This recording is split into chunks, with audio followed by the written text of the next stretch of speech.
मंडळी नमस्कार. 1962चे भारत चीन युद्ध आणि 1965च्या भारत पाकिस्तान युद्धानंतर इंदिरा गांधी यांना असे जाणवले की भारताकडे परदेशातील हालचालींची अचूक माहिती देणारी एक स्वतंत्र संस्था असणे आवश्यक आहे. त्यापूर्वी ही सर्व जबाबदारी इंटेलिजन्स ब्युरो IB कडे होती, जी प्रामुख्याने अंतर्गत सुरक्षेवर लक्ष द्यायची. त्यामुळे इंदिरा गांधी यांच्या पुढाकारानेच भारताची बाह्य गुप्तचर संस्था रॉ अर्थात रिसर्च अँड ॲनालिसिस विंगची स्थापना करण्यात आली. 1968मध्ये रॉची स्थापना झाली आणि त्यानंतर पाकिस्तानमधील हालचालींवर लक्ष ठेवण्यासाठी प्रशिक्षित एजंट्स पाठवण्यास सुरुवात झाली. या गुप्तहेरांमध्ये राजस्थानचे रवींद्र कौशिक हे नाव पाकिस्तानमध्ये जाऊन नबी अहमद शाकीर या नावाने पाकिस्तानी सैन्यात भरती होऊन मेजर पदापर्यंत पोहोचले होते. तिथे राहून त्यांनी दिलेल्या अचूक माहितीमुळे प्रभावित होऊन तत्कालीन पंतप्रधान इंदिरा गांधी यांनी रवींद्र कौशिक यांना द ब्लॅक टायगर ही पदवी दिली होती. रवींद्र कौशिक यांची कथा ही भारतीय गुप्तचरांच्या इतिहासातील सर्वात धाडसी कथा मानली जाते. त्यांच्या जीवनपटावर आधारित बॉलिवूड चित्रपट एक था टायगरला प्रेरणा मिळाली असं म्हटलं जातं. मंडळी, असेच 2 चित्रपट अलीकडेच तुमच्या आमच्या पाहण्यात आलेले धुरंधर आणि धुरंधर द रिव्हेंज हे चित्रपट.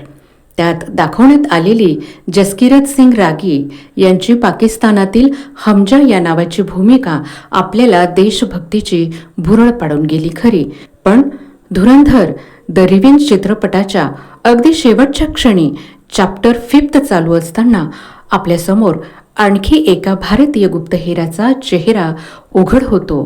तो चेहरा म्हणजे जमील जमाली या कॅरेक्टरचा. हे कॅरेक्टर जवळजवळ 45 वर्षांपूर्वीपासून पाकिस्तानात वास्तव्यास असलेलं प्रेक्षकांना कळतं आणि हमजापेक्षाही त्यावेळी ते सरस ठरतं. प्रेक्षकांमध्ये हे कॅरेक्टर भाव खाऊन जातं. ये हे असली धुरंधर म्हणून नावरूपास येतं. राकेश बेदी यांनी साकारलेली जमील जमालीची व्यक्तिरेखा ही केवळ एका हेराची गोष्ट नाही, तर ती अशा एका व्यक्तीच्या अस्तित्वाचा संघर्ष आहे ज्याने आपले अर्धे अधिक आयुष्य एका मुखवट्यामागे घालवले आहे.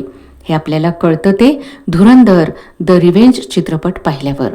धुरंधर चित्रपटातील सर्वात मोठी ताकद हे दाखवण्यात आहे की कशा प्रकारे दशकानुदशके शत्रूच्या भूमीवर राहिल्यामुळे माणसाची ओळख पुसट होऊ लागते. 45 वर्षांचा काळ हा काही एखाद्या व्यक्तीच्या आयुष्यातील छोटासा कालखंड नाही. यामध्ये जमालीला स्वतःचे तारुण्य, आपल्या कुटुंबाच्या आठवणी आणि स्वतःच्या खऱ्या ओळखीचे बलिदान द्यावे लागले. एका हेरासाठी घर वापसीची आशा हाच त्याचा सर्वात मोठा आधार आणि सर्वात मोठी भीती दोन्ही असते. हे या चित्रपटात उत्तमरित्या मांडलं गेलं आहे.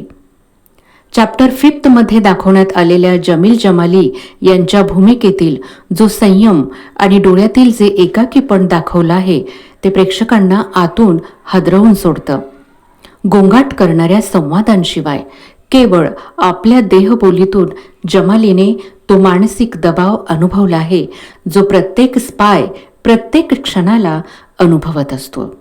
जिथे एका लहानशा चुकीचा अर्थ हा केवळ मृत्यू नाही तर संपूर्ण मोहिमेचे अपयश असते. मंडळी, धुरंधरमधील जमील जमालीची व्यक्तिरेखा ही त्या अनामिक नायकांना दिलेली एक खरी श्रद्धांजली आहे ज्यांना इतिहासाच्या पानावर कधीच स्थान मिळालं नाही. हा चित्रपट आपल्याला आठवण करून देतो की तिरंगाच्या मानासाठी काही लोक आपले संपूर्ण आयुष्य अनामिकतेच्या अंधारात घालून देतात.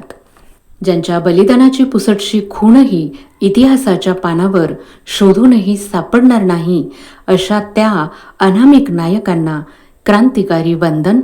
वंदे मातरम. भारत माता की जय. नमस्कार.